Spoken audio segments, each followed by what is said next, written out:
kasiyahan sa entablado ng nag-iisang talentadong Pinoy.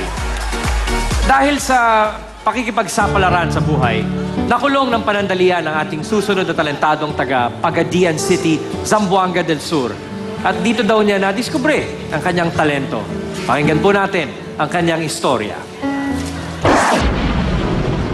2006 po, nag-abroad po ako, nagpunta ng Japan, nakipagsapalaran. Mahirap ang naging buhay ko doon kasi hindi po kompleto yung papeles ko, hindi po ako legal sa madaling sabi.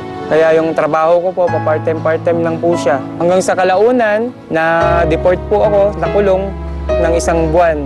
Magulo yung isip ko noon kasi hindi ko alam anong mangyayari sa akin, sa pamilya ko pag-uwi ko sa Pilipinas. Habang nasa kulungan po ako, naging inspirasyon ko po yung pagsulat ng mga kanta. Kasi po iniisip ko, sa pamamagitan ng paggawa ko ng kanta, siguro baka madiskubre ako at maiahon ko yung pamilya ko sa hirap.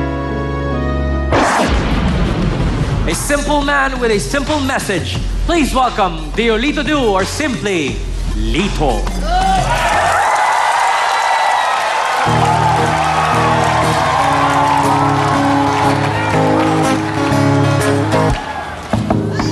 Tricycle ang aking hanap buhay, kakainin ko dito'y nakasalalay.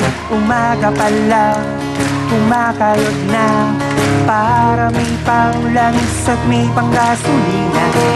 Kailangan ko'y sipag at tiyaga, sa tago lang kahit basang-basa. Umaaraw man, bumabaha man, kailangan ng tungkulin ko dito para sa bayan. Minsan kulang at minsan ay sobra, ang bayad ng pasahero ko minsan masungit pa. Kahit na ganito itong buhay ko, kahit sarap kumain ng pinaghirapan mo. Tricycle ang aking hanap buhay, kakainin ko dito'y nakasalalay.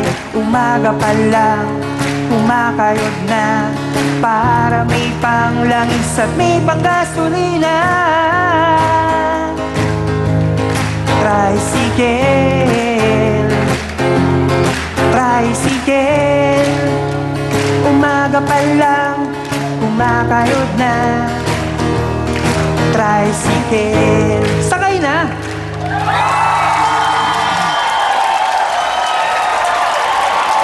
Kuya Lito! Magandang gabi, Lito. Good evening po. Alright, pare. What do you say, Rufa?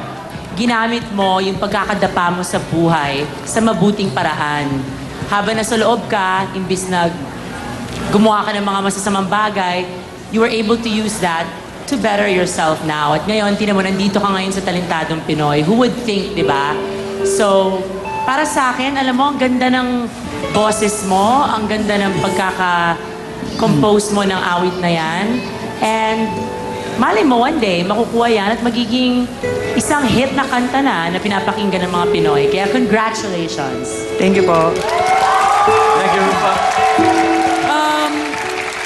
Ang maganda kasi sa'yo, yung pinagdaanan mo, hindi mo yon ginawang paraan para mas maging masama.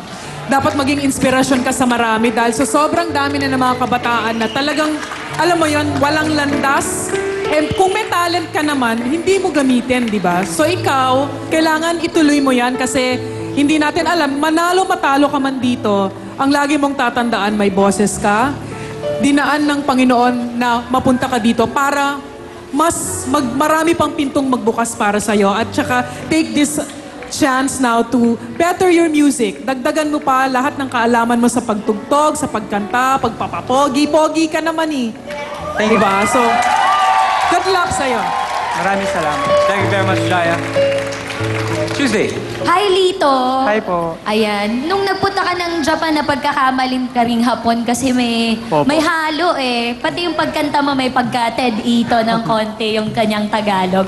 Gusto ko kasi magaan siya. Parang nung panahon na una kong nadinig si Jack Johnson, sa gitna ng ingay ng lahat ng banda, may lumabas na isang lalaki na boses at gitara lang. So, very refreshing para sa akin na ikaw lang humarap sa amin, napakasinsero nung mensahe ng kanta, tapos simple lang din yung gusto niyang sabihin. Tapos lahat ng mga kapatid nating may toda, na aliw, tumambling sila nung napakinggan nila yung awit mo kasi mahirap ang buhay ng isang taong nagdadrive ng tricycle. Mainit, mausok, maliit lang ang kita, pero tama rin ang sinabi mo. Masarap kainin yung pagkain na galing sa pinaghirapan. So, kumpletong pakete ka eh. Mahusay ang mensahe mo, maganda ang ginawa mo, at isa kang mabuting ehemplo sa mga nakakanood. Maraming At saka mabuti ang pag-ayos mo ng buhok, parang bagong gising lang, okay?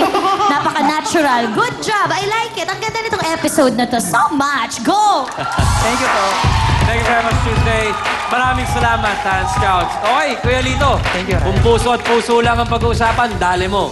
Mamaya, alamin natin kung pati yung score, dali mo rin. Pero maraming salamat. Thank you, pare. Makulay na pagtatapos ng hatid ng huling mga talentado, kaya huwag bibitiw. Magbabalik ang inyong paboritong Talentadong Pinoy.